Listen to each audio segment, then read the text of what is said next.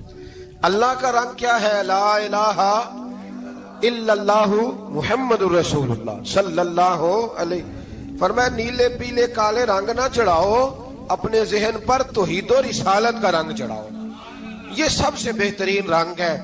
اگر تمہارے ذہنوں پر رب رسول کی توحید کا رنگ چڑھ گیا تو یہ وہ والا رنگ ہے، پھر تمہیں کسی اور رنگ کی طرف جانے کی ضرورت نہیں پڑے گی۔ تو فرمایا رنگ وہ پیدا کرو جو توحید کا ہے، رسالت کا ہے، اس رنگ کی توجہ کرو۔ قرآن مجید کے اس پارے میں اللہ کریم نے مختلف باتیں بیان کر کے آخری رکوع میں یہ جو رنگ کا ذکر فرمایا نا، تو یہ لگتا ہے پورے پارے کا خلاصہ ہے کہ رب کریم نے فرمایا اصل بات یہ ہے کہ تمہاری سوچوں پہ رب رسول کی توحید و رسالت کا رنگ ہونا چاہیے۔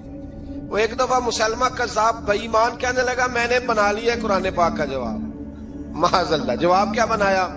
وہ سورت ہے نا القاریہ ملقاریہ، وما ادراک ملقاریہ، کھڑکھڑانے والی کیا ہے؟ کھڑکھڑانے والی تمہیں کیا پتا کیا ہے؟ کھڑکھڑی قیامت کا ذکر ہے۔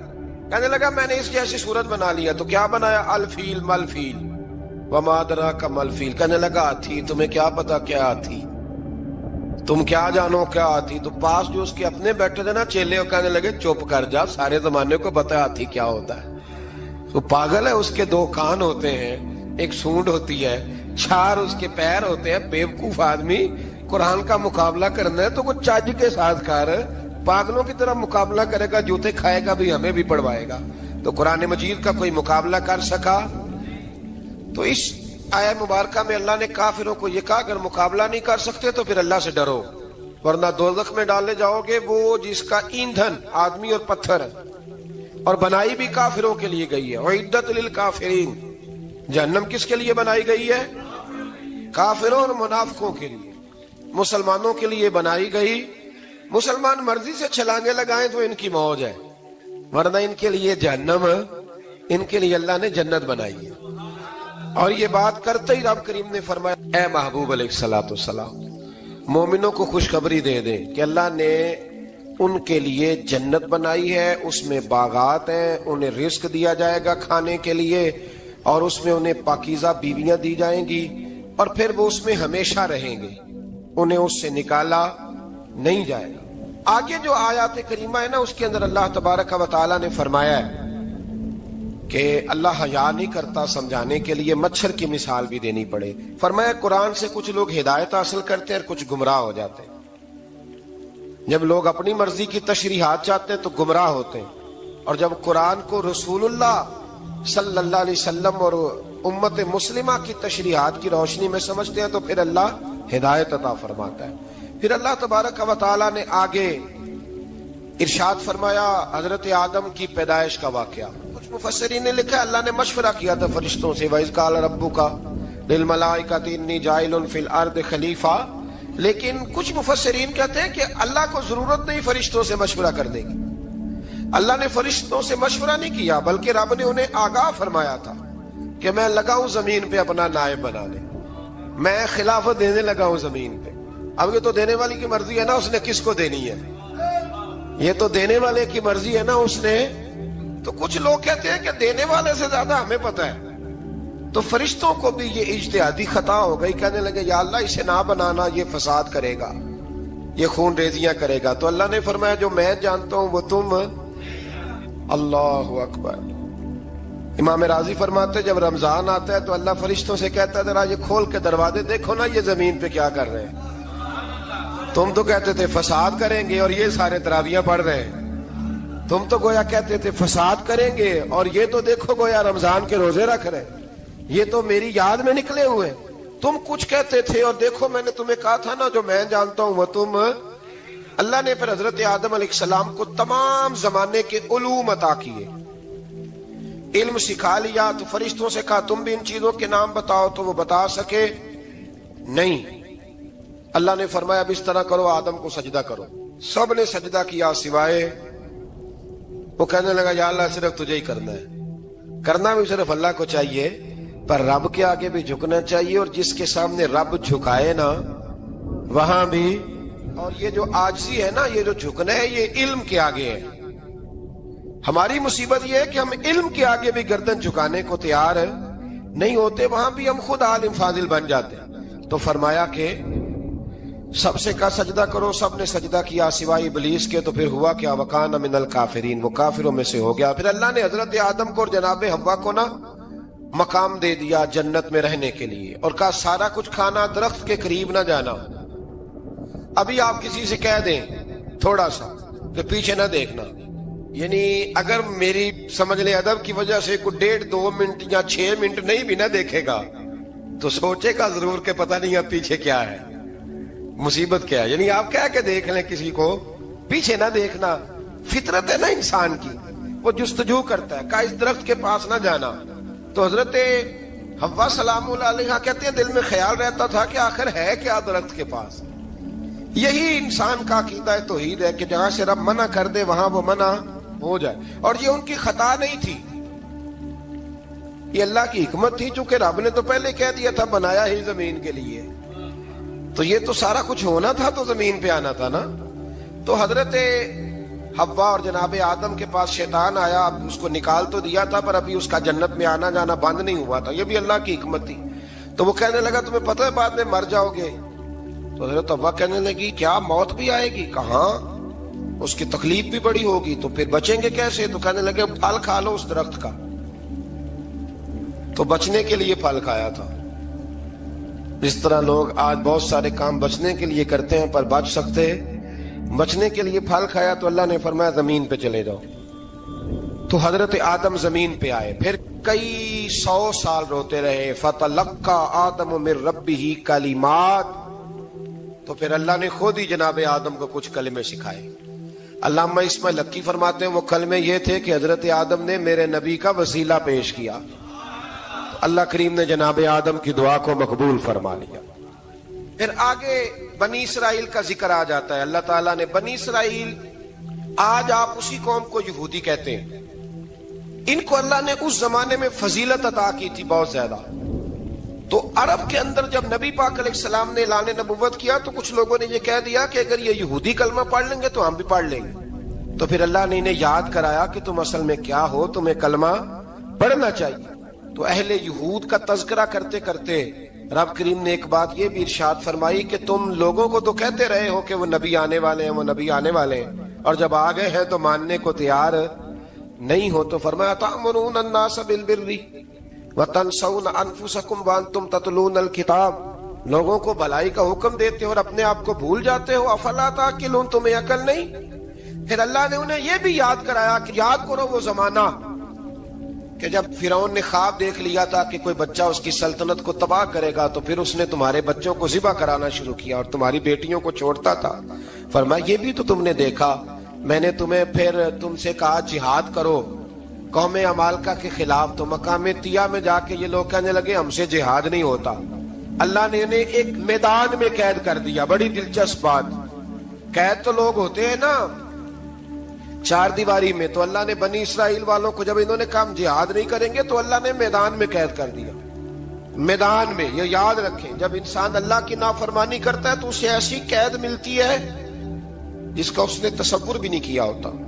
ایک میدان ہے مقام طیہ، قید ہو گئے، سارا دن سفر کرتے تھے، سارا دن، تو رات کو تھک کے سوتے تھے، صبح اٹھتے تھے نا جب، تو وہیں ہوتے تھے جہاں کل صبح چلے تھے۔